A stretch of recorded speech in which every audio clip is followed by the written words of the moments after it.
Hey, Jack. Welcome to the call. Can you hear us okay? Hi, Scott. It's Jack. Hey, Jack. How are you doing? Doing okay. I don't have any fancy video here, so. Oh, that's okay. Jack, I'm not sure if you've met Clara, but maybe you guys want to introduce yourselves to each other while we wait for a few others to join. Sure. Hi, Jack. I'm Clara. I work for ICF International on mostly the Demographic and Health Surveys program, but more relevant for this activity, I'm working on some master facility list activities as well. Cool. Yeah, Jack Bowie. I'm Senior Vice President at Apollon and co-chair of the Terminology Services Group. So. Nice to meet you. So what does that mean? I guess would be the question. We do a lot of data standards, data interoperability, terminology work, my company, and obviously made sense for us to get involved with the OpenHIE activities, given our work in Rwanda and Philippines. Okay. Hey, Larry. Welcome to the call.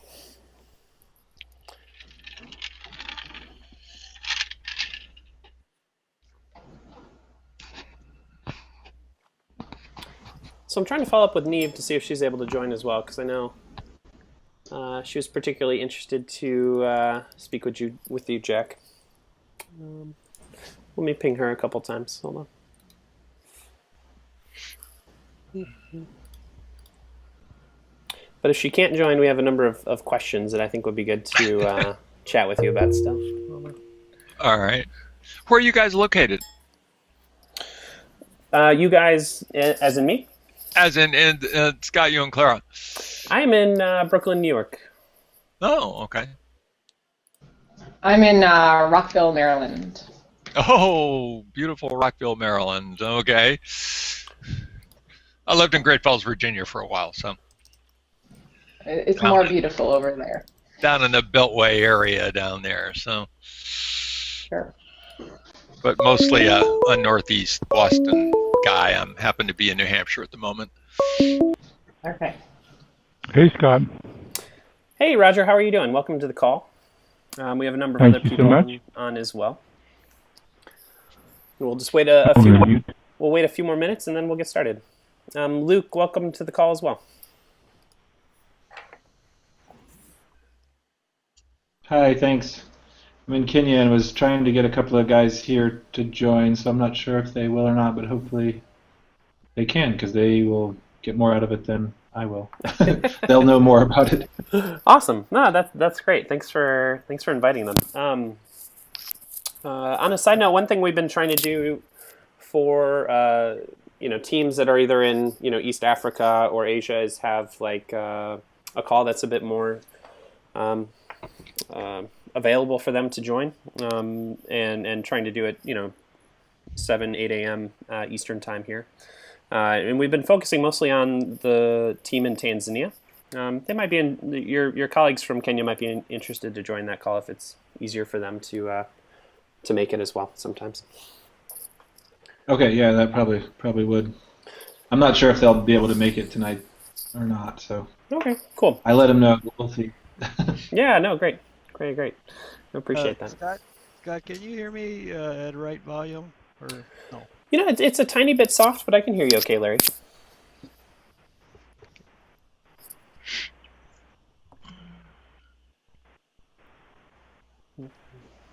Yeah, Luke, we're just trying to start to create what we're thinking of as like an implementers call, which would be folks like actively, compiling an MFL or designing a facility registry or implementing a facility registry in a country. And then have more of a technical call where we discuss, hey, what standards do we want to use? What iterations to the APIs do we want to consider? From an architecture perspective, how does a facility registry work together with other systems and that type of thing? And that way we can kind of have more focused and directed discussions that way. So. Yeah, that'd probably be better for them. I mean, they have an MFL running, but it's not obviously compliant with anything. which would be the goal. Well, it's compliant in that it meets some probably a whole set of needs that they needed to fulfill. It's the like Ministry of Health website that you're referring to, right? Where you can kind of drill down on specific districts and that type of thing. Well, I mean, they have an API where you can just get updates in the list, although I'm not sure how much it's updated. So they've got their own custom API, but I'm trying to get them to buy into having some standards behind it, so it's easier for other systems to link to it. Mm-hmm. Yeah. Yeah, absolutely. Well, we would love to talk to them about that. Whether it be the facility registry API or some other standard that they might be interested in implementing. Are they starting to look at various integrations or?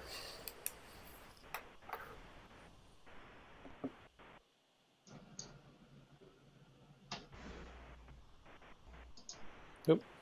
Luke, I think we might have lost you, or you're on mute maybe.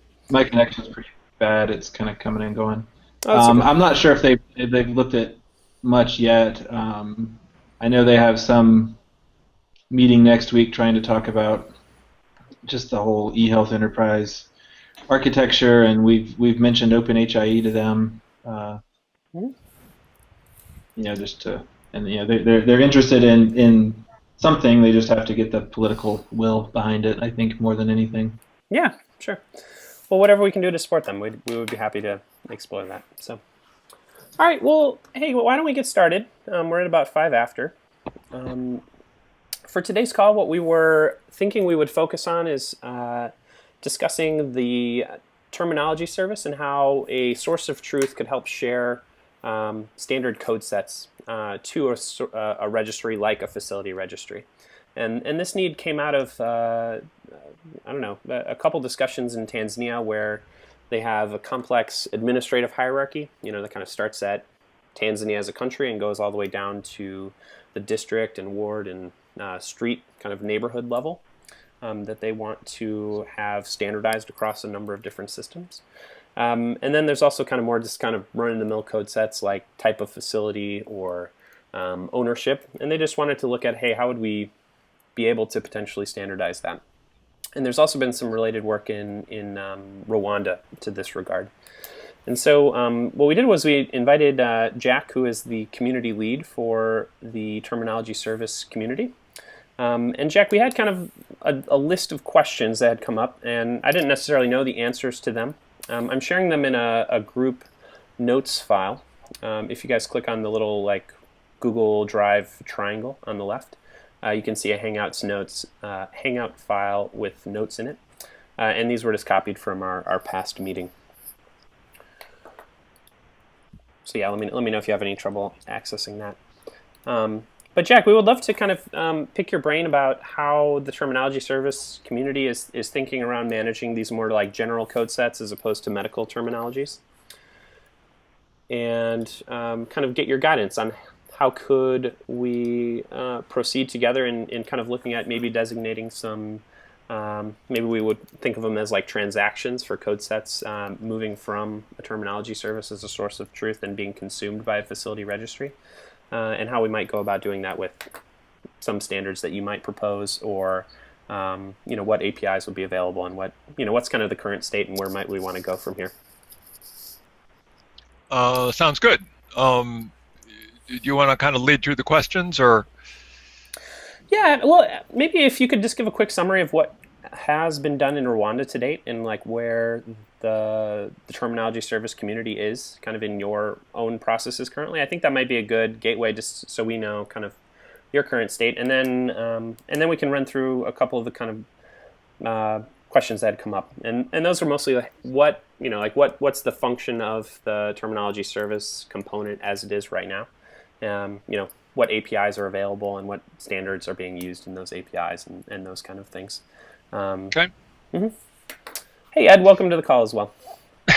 Well, thank you. Thanks for the invitation. Okay, status of Rwanda. I think largely, and I'm no longer directly involved in Rwanda, but I could talk a little bit about but both Rwanda and Philippines. I think principally the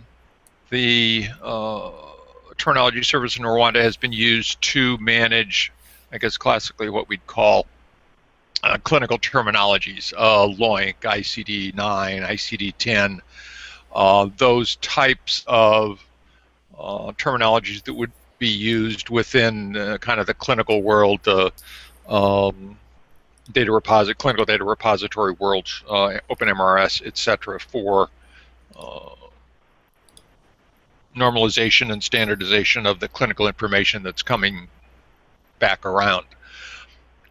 That said, most, and I'll kind of draw upon, our outside of OpenHIE world, that because a terminology service is essentially just this repository of data sets, it is not uncommon that an organization would extend the use of the terminology service from the standard clinical data sets to, lack of a better term, called administrative data sets that would be utilized within a given environment. I know that the Philippines is looking at populating the terminology service with a number of data sets having to do with, administrative code sets and different kinds of code systems that would be available. We've done work commercially for facilities organizational type data sets, as you guys have worked with, as well as kinds of other, pick anything, any kinds of data sets that might be required. So it's kind of this, as you said, this gold standard, this single point of reference for relatively static sets of data. Now, that data can be used in bulk. Yeah, I hold all of ICD-9 and all of ICD-10 and SNOMED and these great big huge things, or kind of the classic HL7 value set subset mechanism. Gee, I need all the codes that are descended from SNOMED orthopedic pediatric procedures, for example, and so the terminology service would return that subset, called value set, if you will, of codes that meet a specific kind of criteria. Often those are pre-computed and they're referenced just as named value sets, although oftentimes one can kind of arbitrarily query the terminology service, although that's certainly not the most efficient mechanism and is typically not used. So those data sets are held within the terminology service and are certainly accessible through a set of APIs. Now, the current offering that we have is based on a proprietary API that Apollon has used. Okay, I'm sorry. Let me pause here.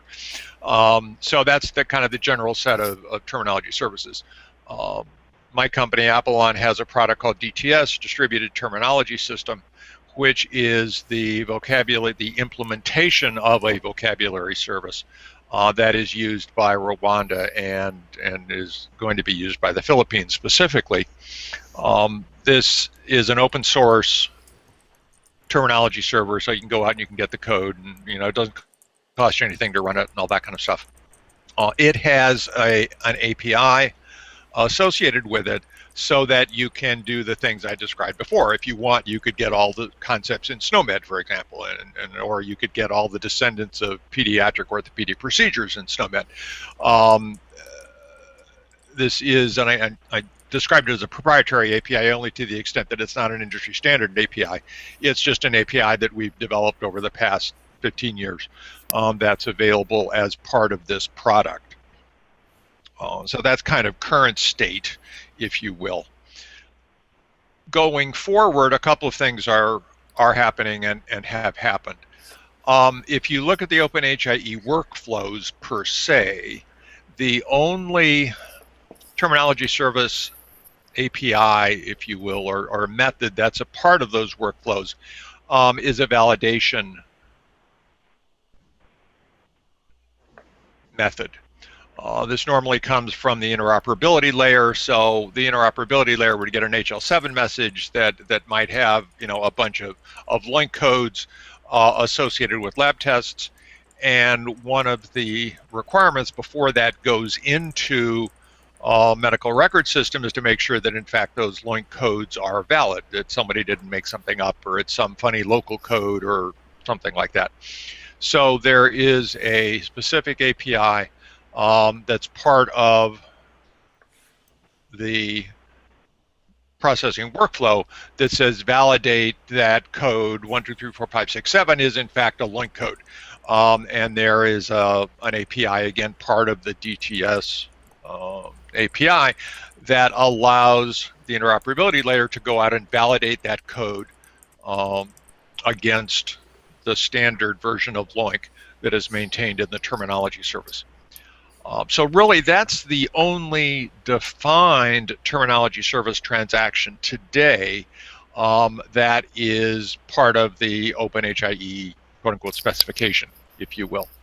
Now, there's been a lot of talk for additional APIs that will be looked for in future releases of OpenHIE. These include, mappings. So I have my local code ABC from a lab test, but the terminology service knows that that local code has a mapping or an association to LOINC code 1, 2, 3, 4, 5, and the terminology service would be able to return that map value, that normalized value, so that both those codes, the local code and the normalized value, would be included in the medical record.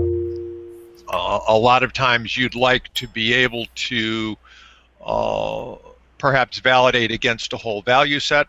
So an expected transaction would be get me all the pediatric orthopedic procedures from SNOMED, get that back as a value set, a list of codes meeting some criteria, and we expect that will also be a relatively standard transaction going forward as we move these things through. I mean, I think some of the discussions that we've had, Scott, and some of those discussions actually that I've had with Carl Leitner recently with regard to facilities kind of fall into that category as well, and there's some design decisions that we can get into later.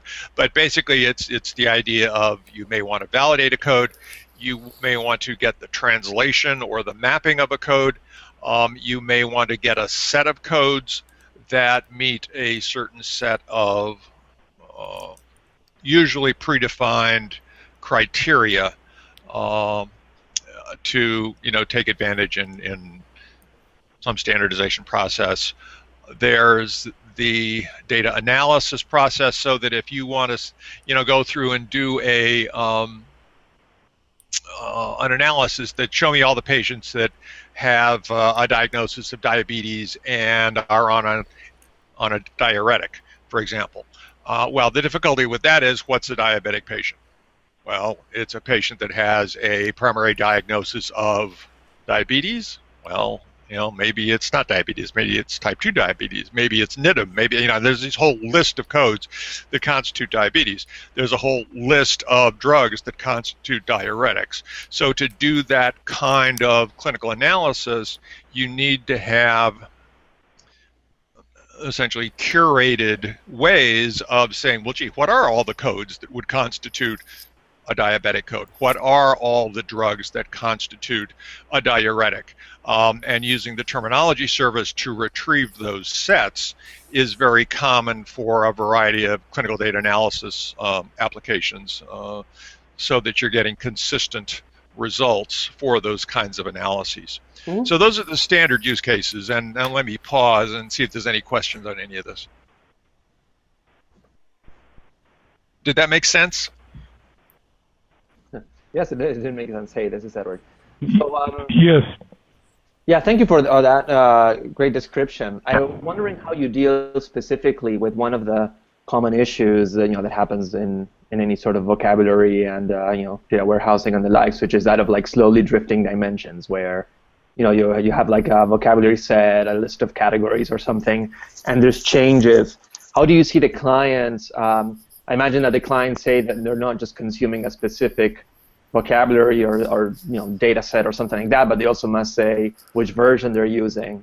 And what are some of the patterns that you see as these versions change on behalf of the clients? Do they just like reload everything and start from scratch? Do they need to have their own like mapping of what were the old things to the new things? Do you kind of provide that? If you can just like provide some narrative or maybe some examples of what happens as these things over time change, either because a Ministry of Health or somebody or a user wants to adopt a new vocabulary, or like the set of codes, etc., needs to be edited.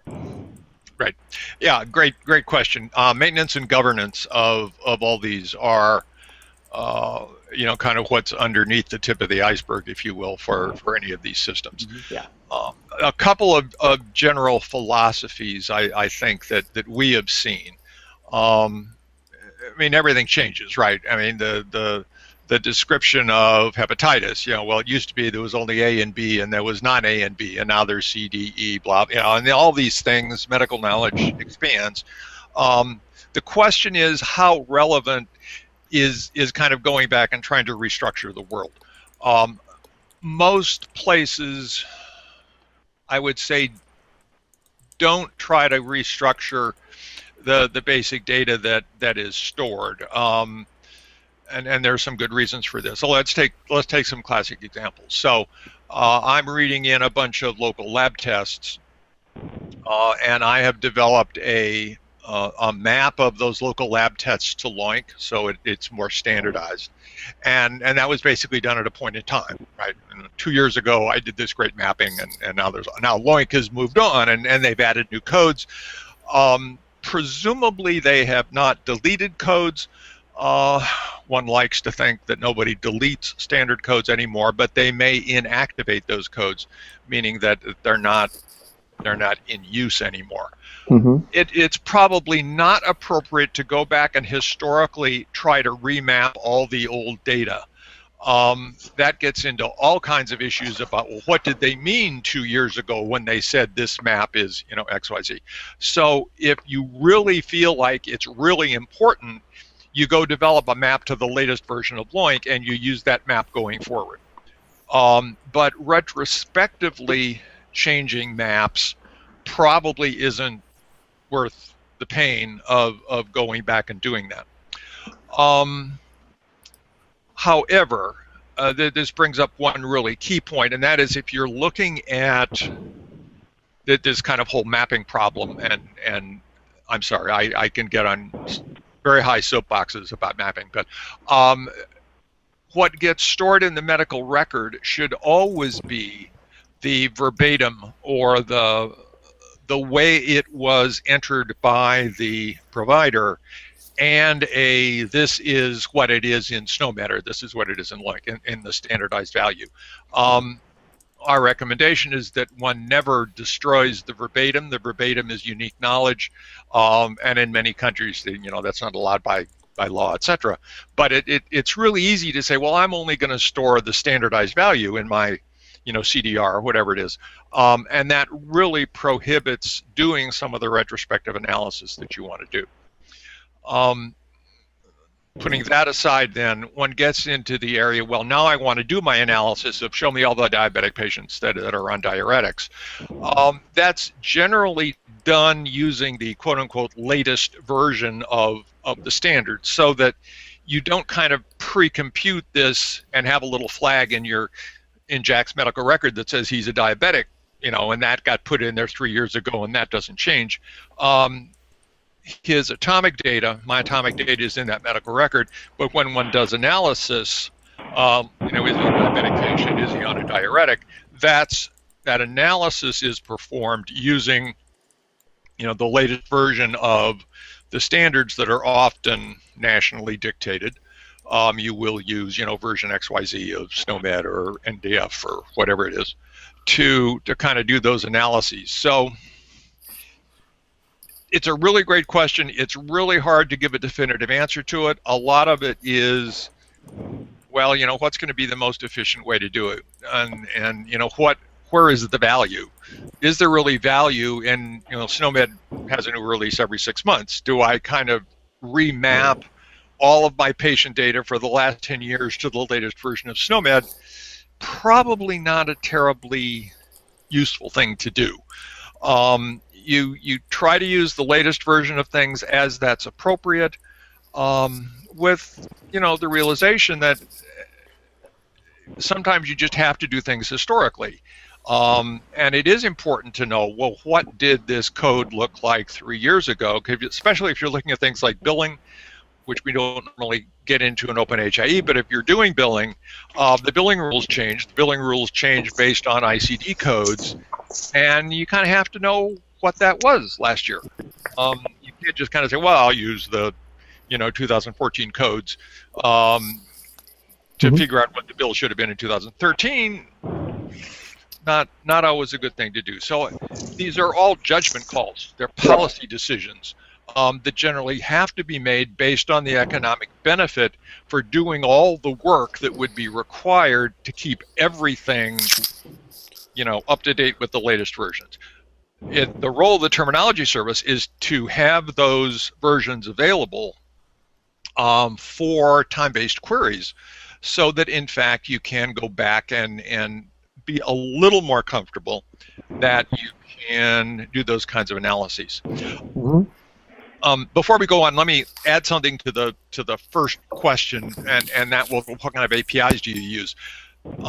There has recently been a recommendation on the part of the terminology services community and approved by the architecture board, the OpenHIE architecture board, that we will be moving terminology services APIs to the FHIR, to the HL7 FHIR standard. FHIR seems to provide, and this is still a bit of an open question because FHIR is moving along with everything else, but FHIR seems to support the types of transactions that we view as important in OpenHIE, so that not for version 1 of OpenHIE, but for subsequent versions of OpenHIE, we expect to be implementing or approving FHIR-based transactions and data transfer mechanisms for the terminology service, and this is something that we Apollon are implementing for DTS to support that forthcoming standard activity. So I didn't want to forget that at any. I mean, we're trying to move to a standards-based API for terminology services based on the current FHIR specifications. There's certainly still questions, but the FHIR organization has been very positive in working with us to kind of address the specific use cases that are brought forth by the various communities. So I have a couple of questions. One is, do you have any support for hierarchical value sets in, like, geography as an example? Two answers to that. The DTS product certainly supports hierarchical representations, and as you're aware, SNOMED and ICD and all that are hierarchical, and DTS provides a rather extensive support for hierarchical relationships. We've done a little bit of work, Scott, I think, with the Tanzania, some of the original Tanzania data sets to play around with that and just kind of to demonstrate how that would look. Similarly, the FHIR specification supports the distribution of what they call expansions of a value set, so the list of codes that exist within a value set, and that is a potentially hierarchical representation of the value set. So the answer is yes. And my other question is, does it support any sort of tagging or anything of value, individual values, so that people can produce customized subsets of a full value set? So it's an value set. Yes. Let me say yes, and now let me kind of try to explain that. Most code systems, again, the standard ones, SNOMED and LOINC, and ones that are developed using the tools, the administrative tools of a terminology service, and DTS being one example of that, enables you to the atomic unit of these code systems are what I'll, for lack of a better term, I'll call concepts, right? And concepts can have hierarchical relationships, and concepts can have various attributes or properties, which could be name value pairs. So a concept has a name, and a concept has a code, and a concept has a Jack's friendly name, and a concept has maybe a lowest value, and then there's just a whole bunch of generally scalar attributes that can be associated with a concept. The again, DTS and the FIRE specification support the specification of a value set based on certain well-defined, I'll call it algorithms or functions on attributes. So you could say, I want a value set that is all the concepts in SNOMED that begin with A. Stupid example, right? But it could be, all the concepts in a given data set that were associated with some property, or that were children of some specific concept. These tend to be somewhat prescribed based, kind of on expected usage and all. But these kind of algorithmic definitions of value sets are pretty typical for any terminology service. You can define a value set by enumeration, certainly. It's code A and code B and code C and code D and that kind of a thing as an extensional definition of a value set. But you can also have intentional definitions of value sets, which are these kind of algorithmic definitions that are based on properties of the data set.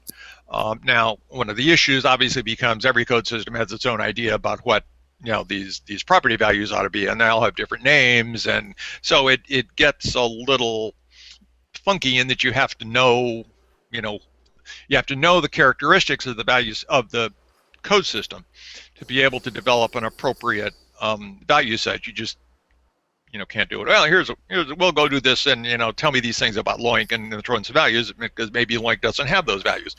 So you kind of have to know what you're doing, and the exposure of that metadata is probably not as well defined today as it ought to be, but nonetheless, the answer is yes. The capability is there for both intentional and extensional definitions of these value sets, and that's supported both by DTS through its proprietary API and to some extent through the FIRE API as well. Okay, so I'm not quite sure that I communicated what I was after based on your answer. So there's no way that we want to populate a drop-down with the whole list of LOINC codes, okay? Right. There's no way we even want to populate the drop-down with some sort of hierarchical thing based on lab sections, okay? We want to be able to populate the particular labs, the drop down with the particular tests that are offered by the lab at that facility, okay, or by the lab at another facility. Right. If you need to, right, okay. So that's and that's sort of why I use the word tag to indicate that it's more of a folksonomy than it is a definitional thing. And unless you actually want to go ahead and say, okay, the list of lab tests that we do here are LOINC items 1, 3, 5, and 7, or whatever. Right. Yep. I mean, I suppose you could do it that way. But I'm looking to see if there's something maybe a little more flexible. Well, I think, I mean, we can certainly have the discussion about what you mean by more flexible. Typically, what you just described is in fact handled by enumeration. You get a list of all the labs, the lab codes that represent the tests offered by hospital, ABC, and you have two options. One is you can load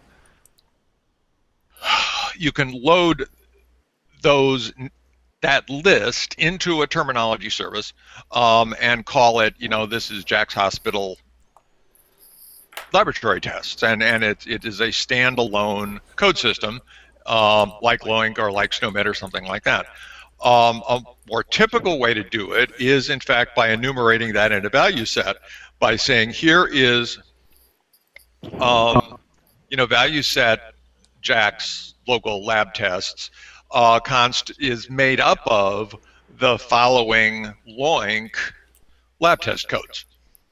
And I would say those are primarily the two standard ways of doing that. There are some additional ways to, in fact, if you will, tag, well, in DTS you can in fact tag a Loink lab code with a yellow sticky that says this is a lab code for Jack's hospital's lab test. You can in fact do that in DTS. That's not something that today is directly supported by the FHIR interface, but it's certainly something that could be done in DTS. And again, this just gets into there's multiple ways of skinning these cats, and it really depends on what makes the most sense. But generally, enumeration and or intentional or extensional definitions are typically the way to do it, but some level of tagging is also possible under certain conditions, but those are pretty much non-standard today. Mm-hmm. So, Jack, if we wanted to start to explore, what it would really look like to, use a terminology service to manage code sets that are important to facility registries, I think we've mentioned a couple of them. It's, types of services that are offered, types of facilities. The administrative hierarchy details is a really key one, and that one does change over time. So that's kind of a tricky one that implementers have struggled with quite a bit. But if we wanted to start to explore, hey, if a terminology service was the source of truth that a facility registry looked at for these types of code sets and the evolutions that might occur in them over time, what would you suggest as next steps? Would it be best for us to kind of summarize, hey, here's the things that we are interested in, perhaps the terminology service helping us manage, or what else might you suggest for our community to work with you? Well, we found that use cases tend to be the most efficient ways of dealing with this. What do you really want to be able to do? And I know you've sent me some data, and I've loaded up, a hierarchical representation of facilities into DTS, and there's visualizations and all that kind of stuff, and that's a relatively straightforward thing to do. The issue, the two pieces I think that I would recommend that you kind of think about are the administrative side of the world and the, for lack of a better term, I'll call runtime side of the world. Looking at Loink, obviously somebody has to figure out how to change Loink every 6 months or however often they do it, and this is an editing curation process in the same way that you have to say, well, yeah, every once in a while I have a change in my facilities database. Some facilities go online, some facilities go offline. Their geographic locations change, whatever. That's an administrative function that is generally outside of what we would consider to be the kind of standard workflows within OpenHIE. So you have to understand what administrative things do you want to do, and then you have to understand what are the transactional requirements. What does the facilities registry component how does it want to act with the terminology service,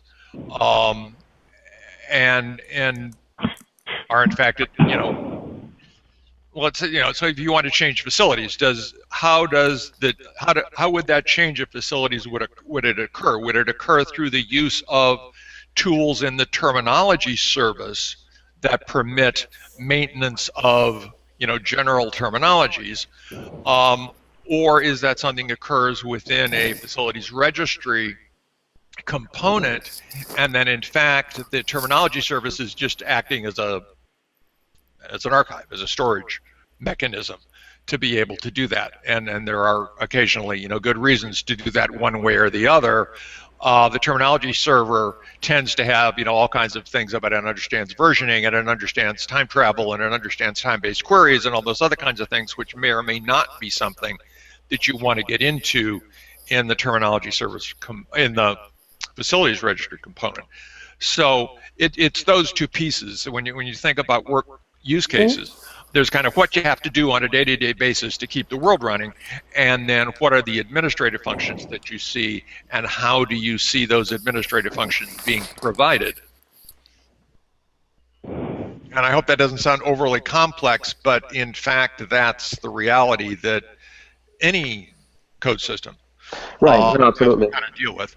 No, absolutely, and I think it's always healthy for systems to kind of like carve out their responsibilities, right, to be able to provide the minimum value to their folks. And one of the things that we had envisioned is like, well, obviously any data management platform that has this thing, as you say, has to deal with some of these challenges, right? You cannot just not deal with them at all, right?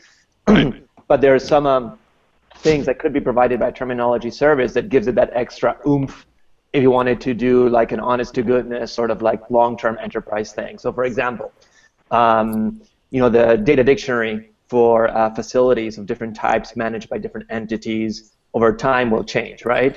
Right. Coding of some of those things will change. A facility registry has to allow that to happen on its own, right?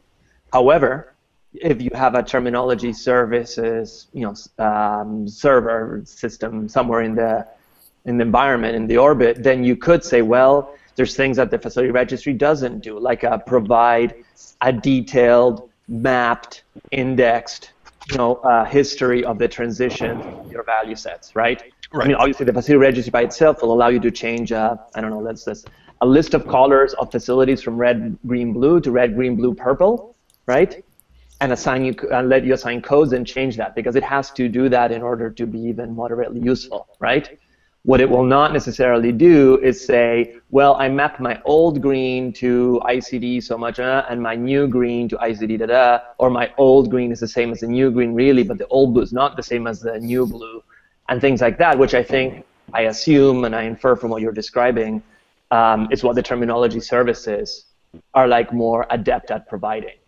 So in a way, you get like that enterprise, data dictionary and code set management thing, ability, if you have a terminology services in the ecosystem, without crippling the basic uses of like, I want to track, how many people are in my facility, or like what is the name of the facility, if you don't happen to have a terminology services in the environment. And it's very similar to what data warehouses did, all the issue of metadata repositories that enterprises went through, right? When they first started doing data warehouses, I think points to the same thing. It's like, it's not like you couldn't do a data warehouse without a metadata dictionary, but after a few years of doing it, you would be surely pulling your hairs out if you didn't have one of those. Yeah, it's exactly division of labor, and understand which component is best suited to handle certain things. And there's even gray areas between that. We get into lots of discussions about currently, for example, the interoperability layer does code by code validation. Is this a link code? Yes, no. Is that a link code? Yes, no. Is this a link code? This, no. And then they say, well, no, wait a minute. That's kind of stupid. Why don't you just send me the set of common link codes, and I'll do those lookups in my component as opposed to hitting the terminology server each time. Or I'll send 50 codes to the terminology service, and I'll get back 50 answers as opposed to kind of doing 50 transactions. And these are all engineering design decisions. And all of them are right, and all of them are perhaps wrong, depending upon the individual code criteria that you're using. And it's exactly the same thing in the decision support stuff. I mean, what do you keep locally? What do you use for a gold standard? I think there are general trends that we're seeing, and I think these are all the kinds of discussions that the community mechanism within OpenHIE are trying to address and understand better, so that we can kind of find effective answers for what we're trying to accomplish. So is one thing that we as a community want to look into is potentially drafting, a transaction for how a facility registry could consume code sets from a terminology service? Is that something that would add value to our kind of like, set of artifacts and documents for OHIE, and would it be helpful to, clarify as well to implementers how this could be set up? And then I don't know if we also want to kind of set it up in the sandbox as well to see, in reality, how would something like this work? Yeah, I think this is generally an iterative process, and I think the two things that you've described are right on, and I was going to recommend. I mean, one of the things, the sandbox has an instance of DTS. We can certainly get data loaded into that. We can, manipulate data. It's eminently editable.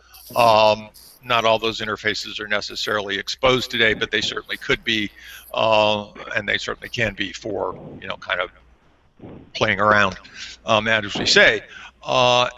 And then from that, you get a better idea about how you can, in fact, define those interfaces, because I know one thing, Sean's going to come up and say, well, we have to have all the workflows defined, and, we have to know exactly what we're doing, and that's the right thing. But you kind of don't know what you're doing until you kind of start playing with it. So I think working on the two sides of that coin makes a lot of sense. It's the way we've made a lot of progress in working with other organizations. Absolutely. And Jack, if the facility registry wanted to contribute code sets to the terminology service, what would that look like, potentially? Or any thoughts initially on that, or has it been done in any other kind of configuration? It hasn't been done in anything that I would consider to be a formal structure. Larry might be able to answer kind of what's currently been loaded into the terminology service on the sandbox. It might only be LOINC, it might be other terminologies. We certainly load 10s, 20s, 30s of different terminologies into DTS for our variety of different customers. So, as I say, given an example, we can certainly get it in, but I don't know that there's any kind of even semi-formal process by which that goes on. But Larry, any thoughts on? What have you guys loaded so far locally in the sandbox? Really, it's just the terminologies, like you say, LOINC and snowbed and so forth. Well, Larry, it's a little bit quiet. Would you mind either turning up your mic or maybe getting a bit closer? Okay. What about now? Can you hear me now? Oh yeah, much better. Thanks. So we've really only added the clinical terminology like LOINC and snowbed and so forth. We would really need someone, maybe like you, Scott, or someone to actually come up with the list and the terms and the code sets that would be used for all this, and then we could certainly put them in. But we would be it would be hard for us to come up with the definitive list. Yeah, no, I can definitely come up with kind of 3 or 4 examples based on Tanzania in particular of things they're interested in exploring or actually would like to implement sometime in the near future, and maybe this can act as kind of a nice test ground to help show one of our implementations to how this could be possible, in addition to starting to scope out documenting transactions and showing what might be possible. Yeah, and this, Jack, I'd certainly be happy to assist in that, because we have some internal tools that we can use to kind of, load stuff up from a variety of different formats, and then we could get that to Larry so that he could use some of the more standard tools to kind of convert that and get it loaded into this sandbox. Okay. But Jack, it is possible to contribute, an update to a code set, from a facility registry to a terminology service, or is that something that we would need to explore a bit more? Help me understand what you just said again. To basically submit a code system for loading? Maybe not just submit a code set for loading, but also iterations to a code set. Say you deemed a facility registry a trusted source for how an administrative hierarchy is defined, right? Right. There's 6 provinces or 7 provinces. They're called this. They have these districts under them, for example. And then as that evolves over time, could those changes then be reflected from the facility registry to the terminology service? And what might we need to do to explore that as a potential pattern that users and countries might be interested in seeing? Yeah, a very reasonable management type query. The mechanisms for doing that are probably not as standardized as many of us would like, as it honestly gets pretty complicated. But that's certainly something we can figure out how to do. It's something we do internally here, but the whole content management piece gets really complicated when things start changing. But under defined conditions, it's eminently possible to be able to do that, and whether one does it by change sets or whether one does it by new snapshots. Those are all the kinds of questions that have to get answered, and what's the versioning model, and it just goes on and on and on.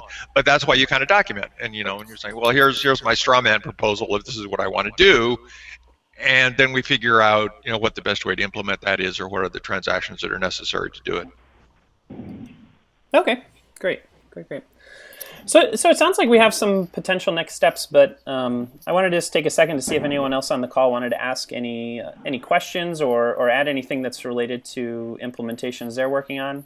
Luke and Clara, I know you guys are working on things related to facility registries, and certainly probably bump into a lot of data dictionaries that have varying degrees of standardization and use of standardized code sets too. But I don't know, I just wanted to take a second we have about 10 minutes left just to open it up to anyone else who might have questions kind of on this topic or things they would like to see, for this community moving forward around how we manage code sets and potentially work with a source of truth that helps to manage those as well.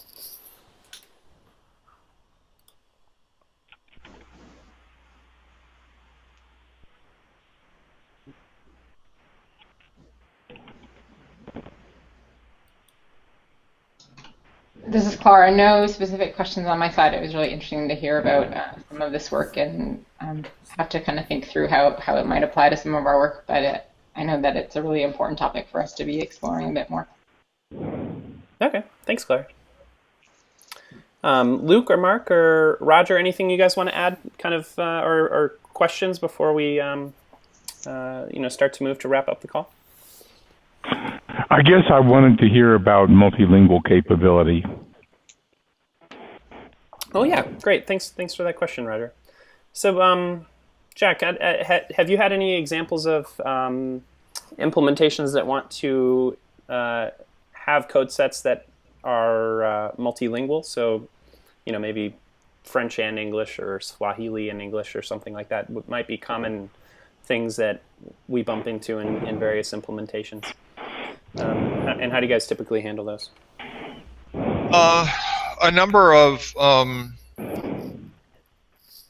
We have a number of international implementations that take advantage of kind of the local language of the implementation. It's certainly possible to create essentially a native code system, so a code system that's in Chinese or in French or Italian, or pick your favorite language. That's certainly possible. The complexity, and then that's just that's what the terminology service does. The more complex question gets into kind of international code systems like SNOMED. So how do you deal with having the French terms for SNOMED and the German terms for SNOMED and the Chinese terms for SNOMED, and how do you maintain that in the context of the standard terminology? So those are kind of two different things with some pretty significant differences. One issue is just representation. Can the terminology service, in fact, maintain something in code systems? And most terminology services, DTS being one of those, in fact can. It uses UTF-8. So the representational problem, the hardware representational problem, is not the issue. The issue then becomes, well, how do you know what you get back? If I say, I want that pediatric orthopedic procedures from SNOMED in French, then there just has to be a representation of, well, okay, this is the French name, which is arguably one of those properties, one of those attributes of that SNOMED concept, and the terminology service just has to know that that's what it returns, as opposed to the English preferred name or the German preferred name or something like that. So there's kind of two ways of looking at that. One is the international one, where you have multiple languages represented over a common framework, and then there's the, well, this is just a German code system, and everything is in German, and so that what you're going to get back from the terminology service is that German representation. So, and then there's all kinds of then subtleties of internationalization that can come into that. But basically the two representations can be handled relatively well. FHIR has some capabilities of getting at that, and I think that's something that's going to be evolving over time, but it's certainly something that can be specified within a transaction so that it's handleable. Okay, great. Yeah. Thanks for that clarification, Jack. Roger, did that answer your question okay? I guess the first alternative doesn't sound like an alternative to me, because basically I don't see that we want the programs to have to know the identifications of the code sets for all the each code set in all of the languages that it supports. That we really would like to see that as a code set and a language specifier, that's it. Well, I would agree. That's typically what you want, as long as you have that international view. But there are certainly some code sets that are unique to a language, and this gets done for the Philippines, or this gets done in Ontario, and none of the rest of the Canadian provinces use it. This is just in Ontario, and that's where you would have this kind of unique process. It depends on the multinational capabilities that you need, and it may be that, in fact, for the systems that you're looking at, you're really looking at that multinational view, and so you'd want to take the segment strategy. Yeah, I think so. It's like even the Philippine situation, if every single thing that they display on the screen is in Tagalog, okay, it's still helpful to be able to run in English if your development staff is speaking English, so. Sure. Thank you, though. Hey, Scott, if you don't mind, I'd like to ask a question. I don't know if we have the space to tinker to do this, but one thing that we would like to see, when I say we, sorry, it's like as part of helping implement facility registry stuff, is the ability to both contribute a list, right, or some other form of more complex data structure into a terminology service from the facility registry for that more safe management. And then also be able to bring back, right? So, my playful example of the list of callers being one, where you just want to push that into the terminology services, and then much governance happens on its side, and then one day in the future I say, hey, they've updated the official list of callers. I'd love to pull it back in. I think that would be an interesting couple of workflows to work on, just because it also would expose how do you on the receiver side, based on the facility registry side, deal with all the issues of like mapping and so on that need to happen in that case, while you leave the terminology server to do its thing correctly. I don't know if that's something we actually have a mandate or roadmap to do, but I think it would be an interesting thing for the community at large. Also because in general it would open the door for more metadata exchanges, like, hey, I want to contribute this to some other service, this data dictionary structure, and then that might have changed it in time and I want to bring it back. Scott, do you think that that's a possibility, or it's not a straightforward thing? No, I think that's absolutely the conversation that we've been trying to drive at. To depict workflows and transactions in that space, and then also to start to prototype some of those things and make them real. I think that's what we were getting at. Mm-hmm. I don't know, Jack, was that your understanding as well? You being kind of the other half of this conversation from the terminology service perspective? Yeah, I think that's consistent with the previous discussions that we all have had, and what we want to be able to do is to permit that kind of submission response, those submission response mechanisms. There are a variety of overall governance issues, as you would imagine, that go along with just saying, well, I can tell the terminology service to do this, and well, who gets to do that, and what happens if it's in conflict with something else that happens. And that's, again, policy governance that are non-technical issues that are just things that have to be worked out. But within those guidelines, the capabilities, as I understand them, at least at this point in time, are certainly things that we want to be able to support. Okay, great, great. So let's include that as kind of next steps for us to explore. This is in our roadmap for the community, and yeah, let's see where it goes, and we can start to flesh out some potential workflows and isolating, hey, what are the next steps here. So I had listed out a couple things. One, I think we want to isolate what are the code sets from that a facility registry is really interested in sharing and consuming, in addition to like the data dictionary at large. Might be helpful. So I can share some more details about that, and I think Jack, you probably have some of those details already, but I'll share them again and share them kind of in a community context. And then Ed, what do you think is the next step from kind of like a either a prototyping or a workflow kind of perspective to help draft this? Is it drafting the workflow first, or is it prototyping something in the sandbox? What would you suggest? You asking me? Or Mm-hmm. Yeah.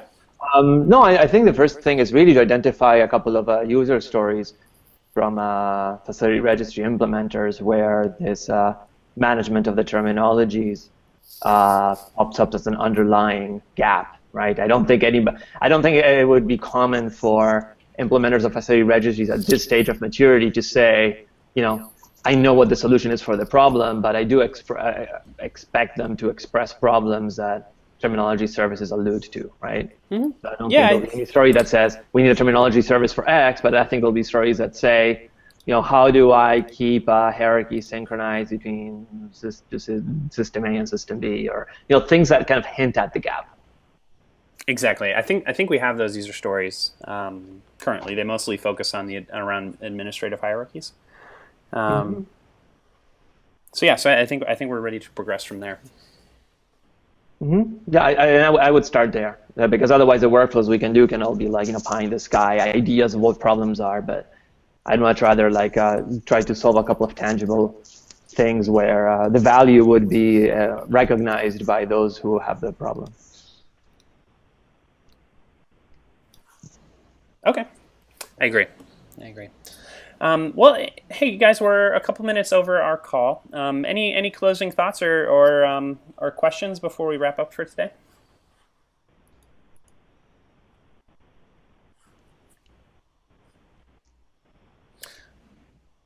All right. So I think we will wrap up for today then. Just wanted to thank everybody for joining. And especially Jack, thanks for joining and sharing about the terminology service. And we really look forward to continuing this discussion and seeing where it goes, and hopefully, drafting some workflows based on tangible things that we're trying to solve around facility registry implementations. So thanks for taking the time to join, Jack. Oh, thanks very much for the invitation. I hope it was generally helpful, and I think getting to samples and getting to real data and playing around with real data is always really helpful. So Lori and I know will both be happy to kind of try to help you move forward with that as you get some examples, so we can kind of see what things are in reality and what live data looks like. Mm-hmm. Absolutely. All right, great. Well, thank you, everybody, and I hope you have a great weekend coming up, and we'll talk to you again in a couple weeks. All right. All right. Bye-bye. Thank you, Ben.